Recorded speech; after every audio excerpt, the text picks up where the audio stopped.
heard of the topic sedition, and only this topic. So I think somewhere it evens out. But I have now been asked to speak mainly on sedition. In any event, sedition is a fairly substantial and significant subset of the larger topic advertised today. And when you have Dr. Vinayak Sen speaking mostly on sedition, I think this would be apposite to explore it a little more vertically. And I'm sure the other fellow panelists will deal with other aspects of arrested voices, a topic which I heard unfortunately only a few minutes ago about. I thought, when I heard the topic sedition offered as a topic for this seminar, that it was remarkably apposite that a body, a host organization called Kindle was organizing it. Because the dictionary meaning of sedition is to ignite, to inflame, to provoke, to excite, to animate. And that is also broadly the meaning of Kindle, to excite, to provoke. And I thought it was a very remarkable coincidence, and that I think really therefore it was very opposite to the original choice. Now, I am going to speak about that topic with a few cautionary caveats. And the three cautionary caveats I intend to make are mainly intended for my dear friends of the press who repeatedly exercise a fundamental right to misunderstand me and misquote me. So let me start by my three caveats before I come to the topic. Caveat number one, whatever I say has nothing to do with any pending case, least of all Dr. Vinayak's case. That's an actively sub judice matter, and I would be the happiest person if he is acquitted on the merits, but I'm certainly not defending or opposing any aspects of the merits of that case. Caveat number two, I obviously do not speak as a member of parliament or as a spokesperson or as the chairman of a high-powered parliamentary committee dealing with the amendment of laws. I speak entirely as an Aam Aadmi, a citizen of India, a very important post, and perhaps partly as a lawyer. And the third is that I'm going to speak of the normative, what ought to be. It's entirely possible that my normative is correct, my view on my normative is correct and finds acceptability in this august house. And yet equally, what is as against what ought to be continues. And a judge who applies the law has pretty little option but to apply the law as it stands, not about the law as it should be, which is what I intend to speak about. But with those three cautionary caveats, let me come straight to the subject. I've had time to reflect on sedition, which is incidentally a very large part of the topic today anyway. And mainly for this today's event, and I've come to the considered clear conclusion that the entire concept of sedition deserves immediate repeal from our laws. And let me give you very quickly in the time available to me some 7, 8, 10 reasons as to why that should be the law, namely that sedition should no longer stand on our statute books at all. Of course, the first reason is the larger reason that howsoever we criticize our country, howsoever critical we are proud to be the world's largest democracy. You have to look merely a few hundred miles in all directions of South Asia to find the wrecks and ruins of constitutionalism littering the constitutional landscape. India remains a vibrant exception. Indeed, it remains perhaps the only exception out of 30 to 40 countries which emerged between the 1930s and the 60s from the yoke of imperialism and became a proud democracy. So it is that heritage to which we must hearken, and in that heritage, I think sedition is definitely archaic, obsolete and irrelevant. But more particularly, look at these wonderful words in the section which he's charged with. The point is, these words are inherently, conceptually, fundamentally so vague that they are incapable of objective application. I just go to a small part of that section because we have to focus on that nitty-gritty. And the section reads, and I quote, "Bring into hatred, contempt, or excites or attempts to excite disaffection towards the government." You know, Gandhiji, with that twinkle in his eye, in that trial which he mentioned, said, memorable words, he said, "Affection cannot be manufactured or regulated by law." When I go to television programs today, I cannot find a higher degree of contempt and ridicule for the government of the day, complete disaffection. I search for love and I find none. certainly that disaffection cannot be criminalized. Disaffection is such a vague term of art. It is the chancellor's foot. It is the principle, show me the man and I'll show you the punishment. And therefore, the inherent vagueness and imprecision, the width and the breadth of the words, deserves an elimination of this very concept. It is for this reason actually that courts around the world, including India, where this provision stands broadly in the same language, have interpreted it sensibly, reasonably. So merely harbouring the worst kind of disaffection for this government cannot and should not be sedition. Keeping and reading revolutionary literature, harbouring thoughts which are completely anti-government or iconoclastic or anti-establishment is a true expression of freedom of speech and cannot be sedition. However, courts have said, and I think that's the right way to draw the line, if the harbouring of those thoughts, if the reading of that literature is accompanied by an incitement to others, or an incitement to violence, or an incitement to activity prejudicial to law and order in a concrete sense, then obviously no state worth its salt can be a silent spectator. And therefore, that's interesting, just before the Kedarnath Sharma famous decision of the Supreme Court of 5 judges, this section was actually struck down as unconstitutional by over 3 high courts in the early 50s.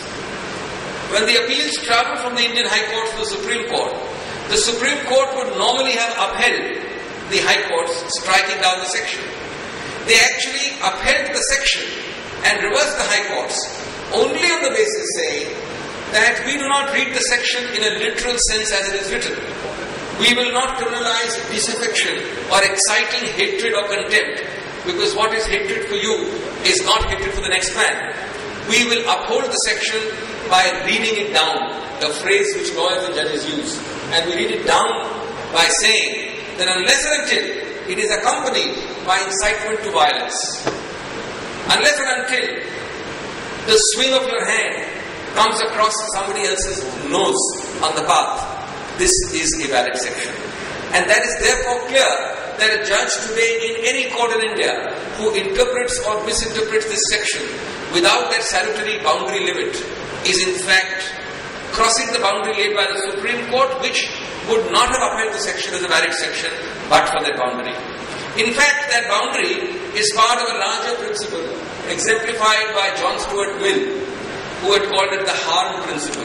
The harm principle, John Stuart Mill said, is the principle that in a community of individuals, you can restrain, in any community of individuals, anywhere in the civilized world, you can restrain one individual if and only if his actions have the possibility of causing harm to some other individual. So it's an effect-based doctrine. It's a result-based doctrine. It's not a content-based doctrine. I can harbor the most vicious feelings about you, but unless and until I translate those vicious feelings into a harm principle against you, I should not be guilty of criminalizing that action.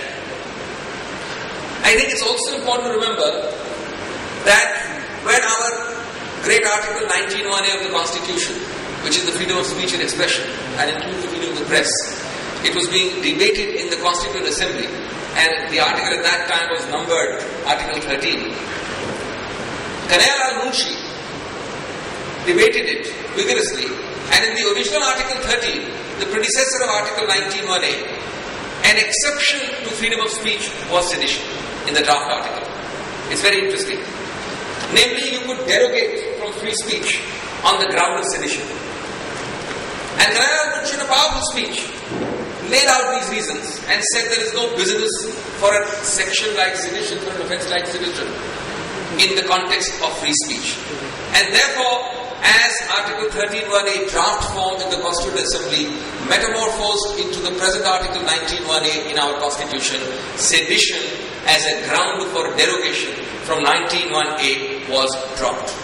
In other words, sedition was not and is not a ground. And that's a very significant omission to which every court is obliged to give true effect in letter and spirit. So therefore, 19(1)(a) is the bulwark It is the pole star, it's the guiding spirit on which all free speech must be welcomed, so long as it doesn't cause harm. There is in fact a great convergence of unanimity, in most common law countries, which are the countries which follow the English common law, about this principle of harm. And even in the countries where the offence of sedition remains, the interpretation has almost invariably been limited to the harm principle. We should be proud in India that we are not like Malaysia, for example, a country in our neighbourhood, one of the few countries which vigorously enforces the offence of sedition. In the recent past, you had people writing articles in support of Anwar Ibrahim in the sodomy case, who have been hauled up for sedition merely for writing an article supporting Anwar Ibrahim. His sister is now the Prime Minister, the elected person in Malaysia. People have been incarcerated merely for writing critical articles about the government of the day. We do not want to be like those countries. Even if sedition stands as it does today on the book, there should be no cause for fear, because there is ample material, both domestically and globally, to limit its interpretation to a fairly harmless scope and boundary. That scope and boundary would also be much more consistent with international jurisprudence, because this is part of a global international movement of human rights, of free speech. And you have any number of documents which I don't want to list to bore you. You have the Universal Declaration of Human Rights, you have the European Convention, the American Convention, the African Convention, and so on and so forth. All of them converge on the broadest interpretation and scope of free speech, and none of them give sedition any place. A quick survey of common law jurisdictions, Dr. Sen mentioned England. England dropped it in 1999. It eliminated it from the statute book. In 2009. But for almost 50 years prior to that, when it was on the book, England had hardly ever used sedition as an offence in prosecutions. New Zealand dropped it in 1989. Ireland has limited it severely. In US, it is formally there, but a less clear and present danger is proved. It is a non-operational provision. So the bottom line is, in most countries it is either repealed, or if it stands, it is hardly ever used, or if used, it is used strictly on the harm principle. After all, it was this country's first Prime Minister who, right in 1951, in the beginning of our republic, said, "This provision is highly objectionable," quote, I'm quoting them, "highly objectionable and obnoxious. The sooner we get rid of it, the better." And I think the time has now come that if Parliament doesn't have enough time, you should reduce it to vanishing point by interpretation. Two quick last points that I've done. One, the punishment, as he mentioned, is also draconian. There are provisions which surround 124 or follow a few chapters thereafter, which are in contemporary life far more serious offences. 153A, for example, promoting enmity amongst religious groups. 153B, for example, working directly against national integration at places of worship. 143, unlawful assembly. I could bore you with many more sections. Each of these has punishments of 3 years, 5 years, 6 years, some for 2 years. None for life imprisonment, as sedition does. So obviously, the punishment is draconian, an additional reason for reading it down considerably. Last, another caveat, and I'll end on that caveat.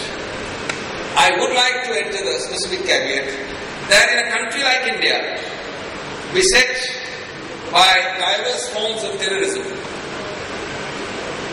we have to make a sharp distinction between sedition and terrorism. These are two different things.